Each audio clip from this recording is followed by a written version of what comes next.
How to sign up for Uber Eats driver. Hey everyone, welcome back to our channel. In this video I'm going to guide you through the steps on how you can sign up for Uber Eats driver, so make sure to watch the video till the end.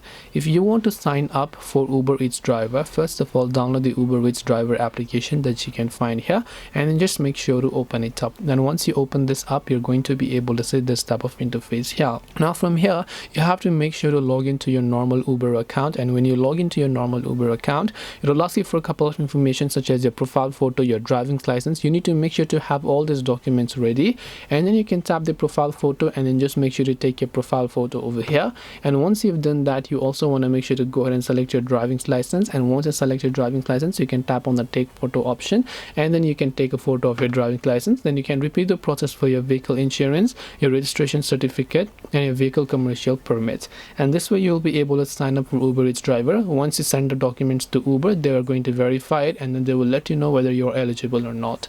Hope this video helped you. If you have got any more questions, feel free to also leave them down below. Thank you for watching till the very end of this tutorial, and see you soon in the next video.